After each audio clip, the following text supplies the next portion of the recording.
Assalamualaikum warahmatullahi wabarakatuh. Perkenalkan, nama saya Rizky Iqbal dari Universitas Sanggabuana, program Pascasarjana. Kali ini saya akan menyampaikan makalah yang bertema tentang infrastruktur hijau sebagai solusi berkelanjutan pemulihan kembali alam. Nah, pembahasan yang akan saya paparkan yaitu yang pertama ada Sustainable Development Goals, dan yang kedua Grey Infrastructure, yang ketiga Green Infrastructure. Apa itu Sustainable Development Goals? SDGs merupakan pembangunan berkelanjutan, yakni pelestarian dan pengelolaan sumber daya alam yang ditunjukkan untuk menjamin keberlanjutan kebutuhan generasi sekarang dan yang akan datang. Pengembangan konservasi seperti tanah, air, tanaman, dan sumber daya genetik tidak menyebabkan degradasi lingkungan, menggunakan teknologi yang tepat dan dapat diterima secara sosial dan ekonomi. Ini menurut Food and Agriculture Organization tahun 1995. Ini untuk tujuan secara umum dari SDGs, yaitu yang pertama mengurangi angka kemiskinan dan kelaparan dengan memastikan pola konsumsi dan produksi yang berkelanjutan. Yang kedua, meningkatkan kesehatan dan kesejahteraan. Yang ketiga, memberikan peluang pendidikan yang berkualitas bagi semua golongan.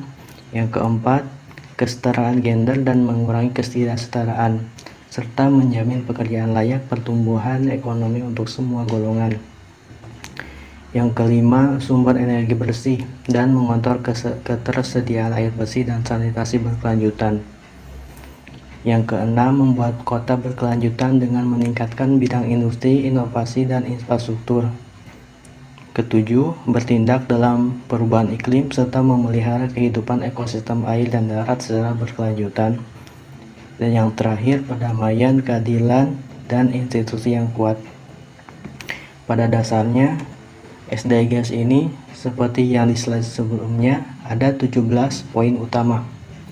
Namun secara umum ada 8 poin yang sudah saya rangkum. Selanjutnya, implementasi Green Infrastructure dalam mewujudkan SDGs. Poin penting dalam SDGs adalah mengenai lingkungan seperti penyediaan air bersih dan sanitasi dan pelestarian lingkungan. Contoh penerapan infrastruktur hijau yaitu yang pertama, sistem pemanenan air hujan atau rain water harvesting. Nah, dalam hal ini air hujan tidak langsung diserap oleh tanah, melainkan ditampung terlebih dahulu sebelum digunakan bisa dilakukan filtrasi untuk selanjutnya bisa digunakan sebagaimana mestinya. Yang kedua ada bioretensi atau bioinfiltrasi. Ketiga, permukaan atap bervegetasi atau green rooftop. Ini untuk bangunan yang sudah tidak ada sama sekali bangunan lahan hijau, bisa digunakan atap bervegetasi di atasnya. Yang keempat, permeable pavement atau peresan jalan yang kedap air. Yang terakhir, taman kota dibangun sebagai kawasan alami dengan siklus air berjalan baik. Selanjutnya tentang Grey Infrastructure. Menurut Angelo B. de Souza tahun 2020 menyatakan bahwa Grey Infrastructure mengacu pada teknologi dan sistem yang dibangun dengan tujuan memenuhi kebutuhan masyarakat seperti jalan raya, sistem drainase, dan pembangkit listrik. Meskipun Grey Infrastructure memiliki banyak manfaat langsung, namun seringkali menyebabkan dampak negatif terhadap lingkungan, seperti degradasi kualitas air dan hilangnya habitat alami.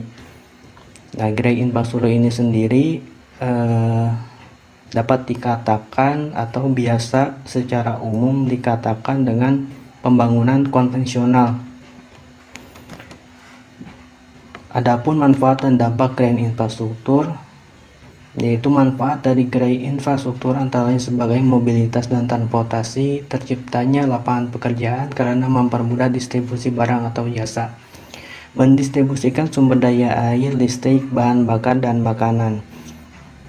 Sedangkan untuk dampak dari grey infrastruktur dapat memicu polusi dari penggunaan kendaraan bermotor yang dihasilkan polusi udara. Perubahan iklim karena emisi karbon menyebabkan peningkatan suhu bumi yang terjadi ketika gas rumah kaca yang dilepaskan ke atmosfer yang berlebihan di atmosfer dapat menyebabkan efek pemanasan global. Berubahnya lingkungan karena pembangunan infrastruktur mengakibatkan hilangnya ruang hijau, yang kemudian mengakibatkan hilangnya habitat alami dari lingkungan tersebut.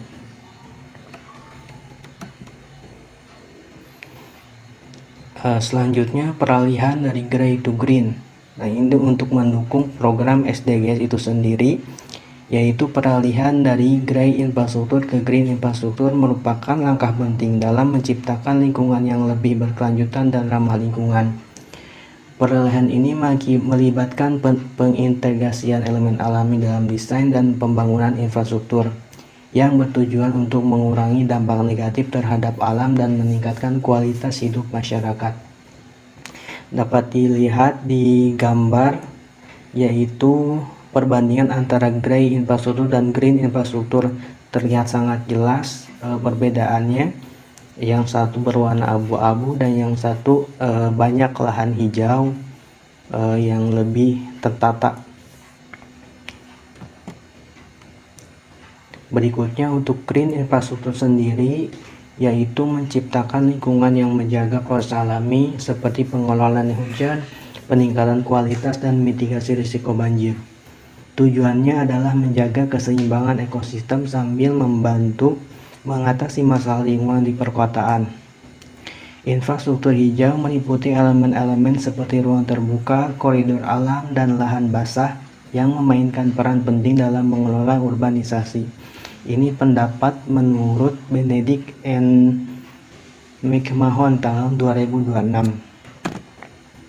Adapun manfaat dari green infrastruktur hijau menawarkan berbagai manfaat baik untuk lingkungan, sosial, maupun ekonomi. Beberapa manfaat utamanya diantara lain, yang pertama pengelolaan air hujan yang efektif, kedua meningkatkan kualitas udara, ketiga mengurangi dampak perubahan iklim, keempat peningkatan keanekaragaman hayati, kelima meningkatkan kualitas hidup dan kesehatan masyarakat, mengurangi efek pulau panas perkotaan, mengurangi biaya infrastruktur, meningkatkan kualitas estetika dan daya tarik kota, dan yang terakhir dapat meningkatkan ketahanan terhadap bencana alam.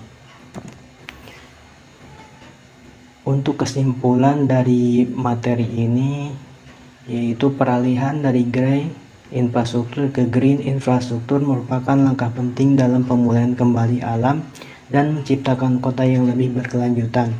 Dengan memanfaatkan solusi berbasis alam, dapat mengurangi dampak negatif pembangunan infrastruktur terhadap lingkungan dan menciptakan ruang yang lebih sehat dan nyaman bagi masyarakat. Perubahan ini tidak hanya penting untuk menghadapi tantangan perubahan iklim, tetapi juga untuk meningkatkan kualitas hidup. Baik, mungkin itu saja untuk presentasi kali ini. Saya ucapkan terima kasih. Assalamualaikum warahmatullahi wabarakatuh.